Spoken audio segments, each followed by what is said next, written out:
ভারতের রাজনীতিতে নতুন করে আলোচনার ঝড় তুলেছেন বিজেপিরই এক প্রবীণ নেতা। এবার সরাসরি দেশের প্রধানমন্ত্রীকে ঘিরেই উঠেছে বিস্ফোরক অভিযোগ। সম্প্রতি এক পডকাস্টে সুব্রামানিয়ান স্বামী দাবি করেন, ভারতের প্রধানমন্ত্রী নরেন্দ্র মোদী নাকি যৌন সুবিধার বিনিময়ে কয়েকজন নারীকে সংসদ সদস্য হিসেবে নিয়োগ দিয়েছেন।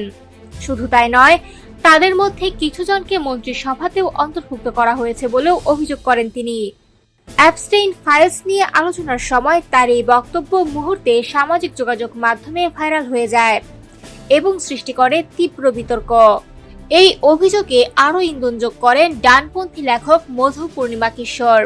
তিনি সামাজিক যোগাযোগ মাধ্যম এক্সে দীর্ঘ এক পোস্টে দাবি করেন, নারীদের প্রতি মোদির আচরণ সম্পর্কে আগেই জানতেন বলেই তিনি ব্যক্তিগতভাবে প্রধানমন্ত্রীর সঙ্গে দেখা করা এড়িয়ে গিয়েছিলেন।